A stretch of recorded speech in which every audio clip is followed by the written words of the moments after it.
Alright guys, welcome back. We got another beautiful day here. Nice weather and all, so we got Lola helping us out with the 240. And I'm going to give you a quick update on the sunroof here.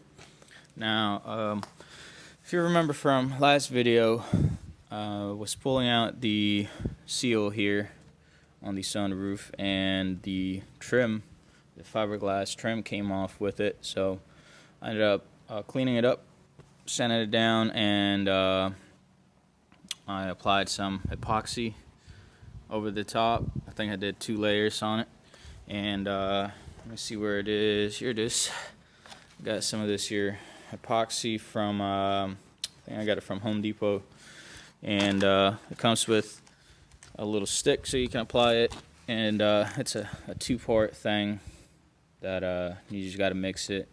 And if you decide to use it, I do recommend you mix it in small amounts, because it'll dry up pretty fast. So mix a little bit, apply it, and mix a little more and apply it, and so on. But yeah, so after that I ended up sanding it down, pretty smooth, I would say. It's still not perfect, but it's a lot better than what it was.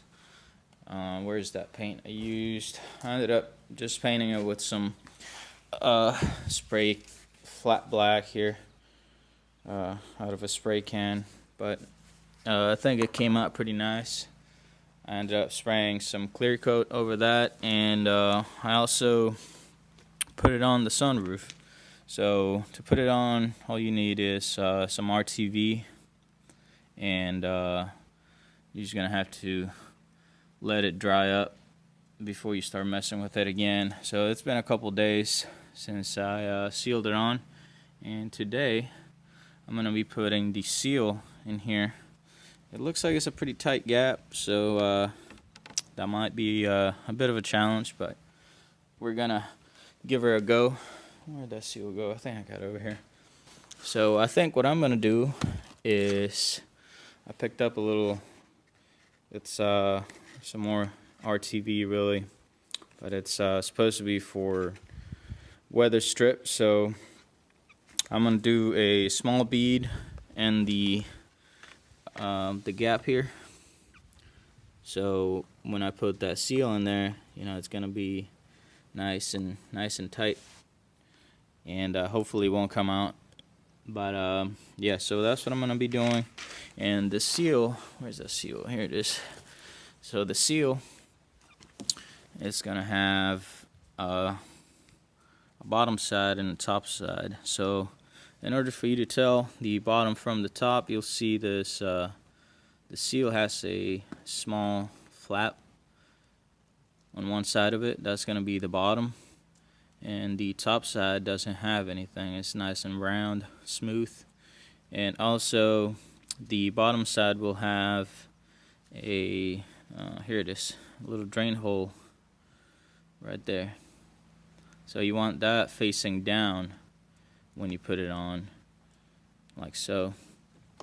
Now I am gonna see if I can set the camera down and start putting it in like that, and we'll see how she goes.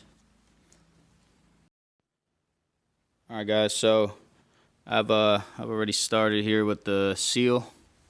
You can see I've been going very slow all the way around. Turns out I was wrong about this RTV. Turns out this is more like a glue, so it'll dry up pretty fast. So I ended up not putting it all in there. What I've been doing is putting a small amount on here, and then putting it in the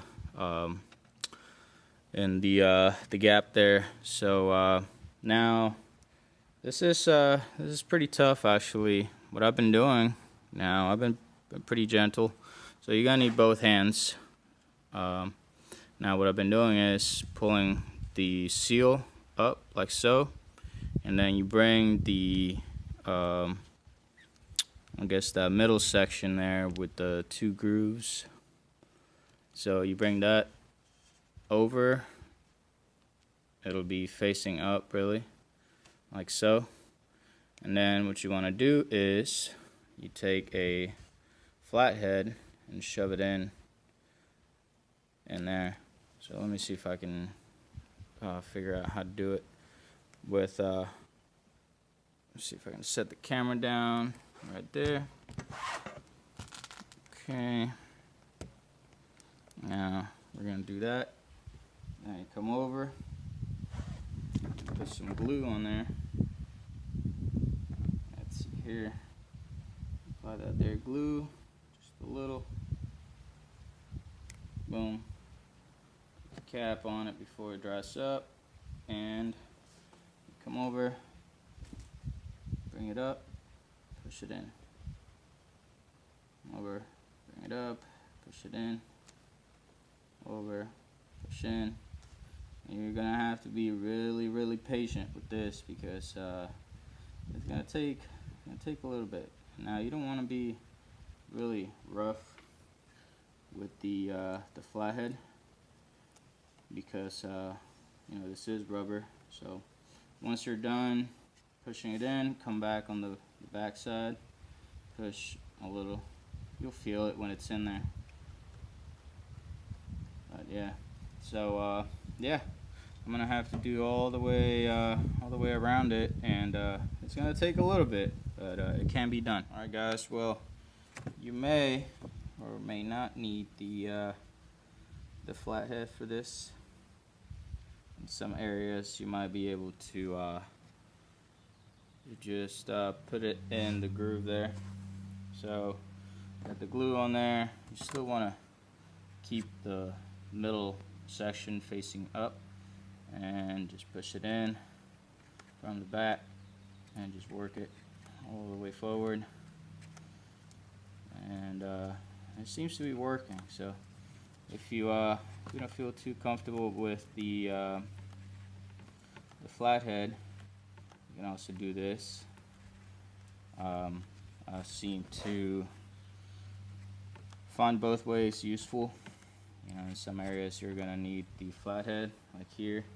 In some areas you may not. So it just depends on how you want to do it and how comfortable you are using the flathead. It's not hard. It's just it's a little time consuming, you know. Alright, dude, so the rubber seal is finally on.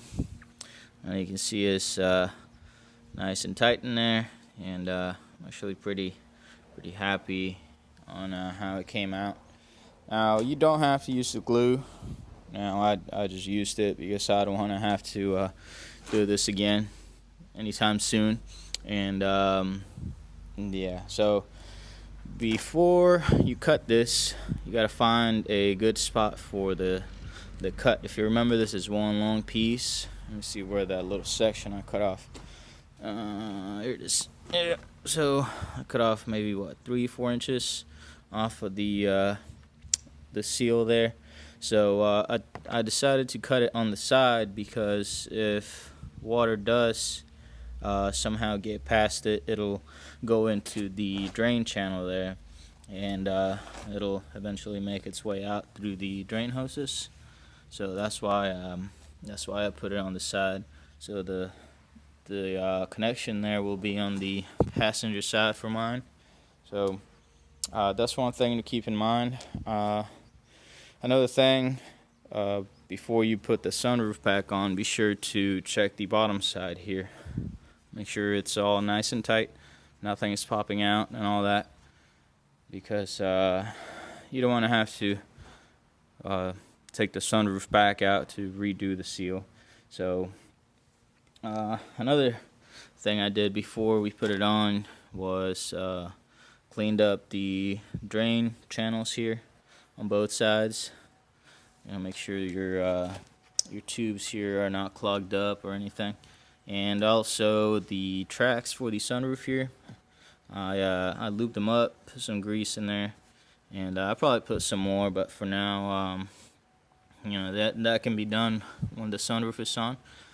Just for now, make sure the track is clean and there's nothing broken in there. So I did lube it all the way around. If you can see all the way in the corners, it's nice and clean. You know, hopefully you guys have an idea of what needs to happen, and you know, watching me struggle with it kind of helps you do better, really.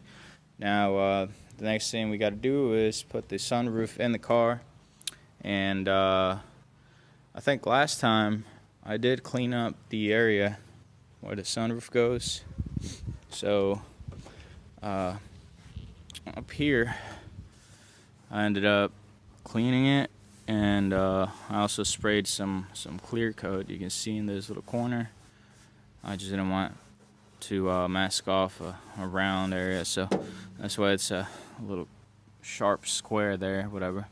But yeah, so I cleaned up the lip here. It's nice and smooth, nice and clean, no dirt, and I sprayed some clear coat just to preserve it from rusting out, because it is clean. There's no rust, not right now at least, so I want to keep it that way. But yeah, next thing we got to do is put the sunroof on, and hopefully that seal doesn't leak. So if you guys remember, on part 1 of this video, we took this brackets off and all the hardware was in this baggie here. I just emptied that out, and we're gonna go ahead and put the brackets on the sunroof up here. I put the front one on already, so if you remember, I labeled them to kind of get an idea of where the adjustments are gonna be. So front right, and I've got rear right up here. So rear right, and then the same for the other side is gonna be rear left, and front left. Front left is already on up there. So that's just a tip to help you guys line this thing up, because you are gonna have to adjust it a little. You know, it does move, if you can see here. So pick it up. Yeah, so you don't want to run it all the way down and tight until the brackets are lined up. So I did make some marks, so we got to line up the brackets up to those marks on the sunroof and on the car itself. So that should make life a little easier.